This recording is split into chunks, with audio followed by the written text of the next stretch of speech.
Hello, hello, hello. Welcome back to Underrated Movies. I'm your guy. I am your critic, or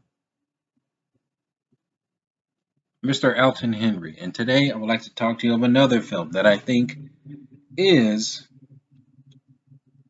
severely underrated. And what you see behind me that's playing is Oliver Stone's Savages, starring Aaron Taylor Johnson, Taylor Kitsch, John Travolta, Selma Hayek, Benicio del Toro, and Blake Lively. And it's a story of two pot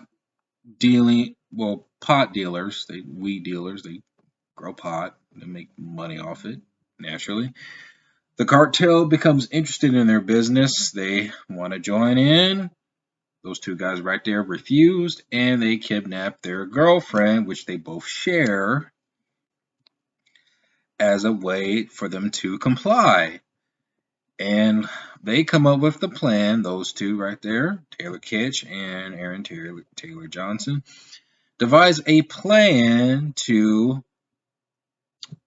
sabotage the drug cartel's business and try to rescue their girlfriend.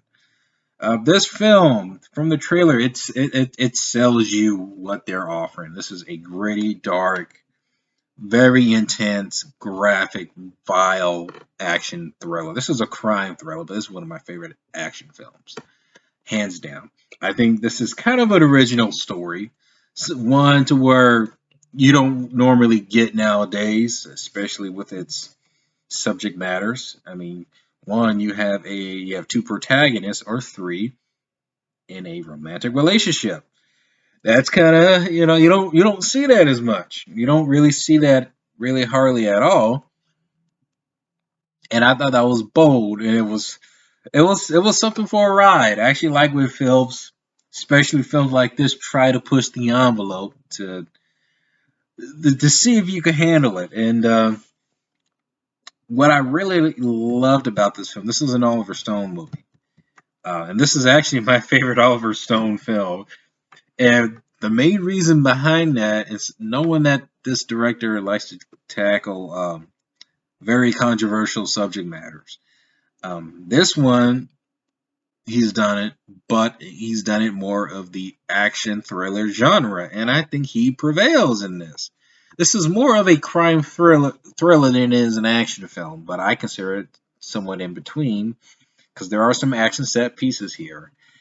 And just how it's directed, I thought he handled this film very well. And I think he would be a great action director for, if he ever decides to make another film. Uh, and this guy here, Oliver Stone, he really kind of went out balls deep with this. And he took some risk with it. He took some risk with the property. And I see that he's a very risky director. I haven't watched all his films. I've seen this. I've seen Platoon. I think I did see JFK and Natural Born Killers. He's a risky filmmaker. I could just tell with his body of work. He likes to take risks, and I really respect that. I also seen Born on 4th of July. So far, with filmography wise, this is actually one of my favorite films with Salma Hayek in it. She plays a very menacing but actually pretty cool villain. I mean, she's not all the way evil. She's like, she's trying to do the best her can, but she's also trying to, I guess, does what she has to do. She also is a mother. She cares very deeply about her daughter and does her best not to keep her involved. And you see her good side, you see her bad side. When she's on her bad side, you don't want to mess with her. Man, she delivers this well. She was perfectly cast as the villain. She's one of my favorite villains in this film. She was great. She was phenomenal in this movie. Like I can't stress it enough to see the movie for her because she's a very interesting character. She has no problem showing you hospitality and kindness and respect as long as you give it to her. But if you mess around with her, she has no problem putting you in the ground. She has no problem doing that. Benicio del Toro, which I think is now one of my favorite actors now. This film, he is terrifying. He's terrified in this movie. This guy is great. This is one of my favorite roles of him. It's probably my second favorite role of his. The guy is an asshole. The guy is just a crooked SOB, like grotesque. You're disgusted by this guy. You just don't when you see him on screen long enough, you want him to go. That's it. That's all I'm gonna say with this character. You want him to go. This is probably my favorite film, Taylor Kitsch. Though his performance in here is cool. I like to see him more do like heavily charged like action movies, and for the past decade he has done that. But I would like to see more of him to do more of that. And he's a very good actor, but but I think this is kind of more of his realm in the action genre. Um, John Travolta is good, but he's John Travolta, but he's not. He's kind of in and out. It's his character kind of takes a backseat a bit. I really like the extended version.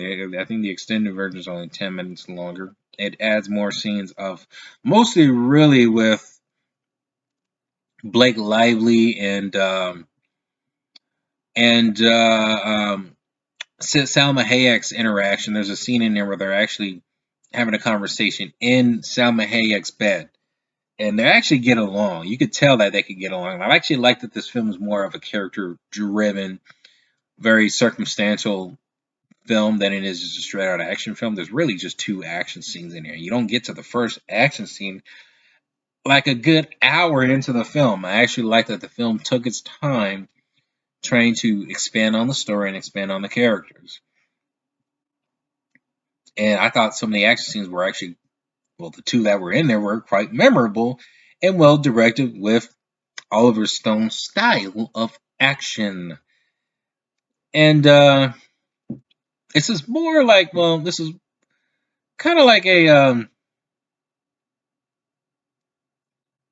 it's a rescue film. It's a kind of a heist rescue film, and it becomes that once Blake Lively's character is, taken. Blake Lively's okay in the film. I mean,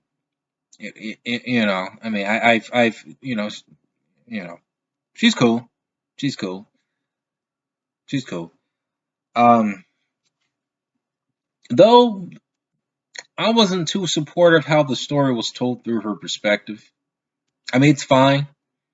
There's something that happens at the end, and the movie's been out for a decade, so what the hell? I'm gonna go ahead and just spoil the ending.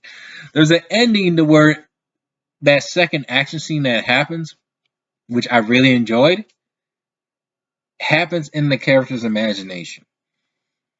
So what actually happens in the film, the ending, like the end of the film, it shows you what actually happens in that finale, where it ends in a typical Hollywood ending.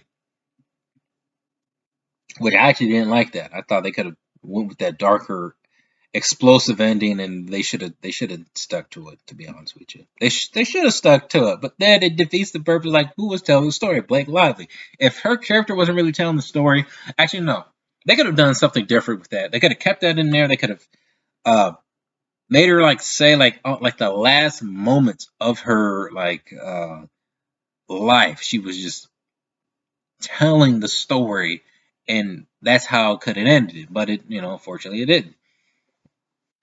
Where they had like some sort of typical safe Hollywood ending. I didn't like that shit. I didn't like how they had it played it safe. But it's still a good action film. I really enjoyed it. I actually was one of my favorite films of that year, 2012, when this came out. I do highly recommend it.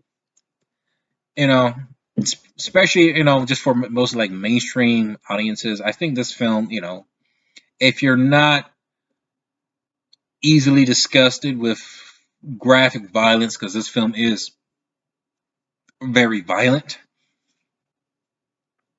because there are quite a few torture scenes in here that really can get you under your skin. I mean, there's a few that like I was kind of like, well, they pushed the envelopes for it. Other than that, I believe this is a very good film. This is a very good, very different action film. If one ever gets, if Hollywood tries to do something different with action, this one I thought really stood out to me, and it lists up there as my top favorite action films of all time to me, and I highly recommend anybody checking it out. Just to kind of just if you want to see something different that's a little bit against the trends of today's cinema. Please comment below. Let me know if you have seen this film. If you have seen it, if you liked it, let me know what you thought about it. Would you share this film and would you recommend it to other people? Comment below. Follow my Instagram. And what is your favorite underrated movie?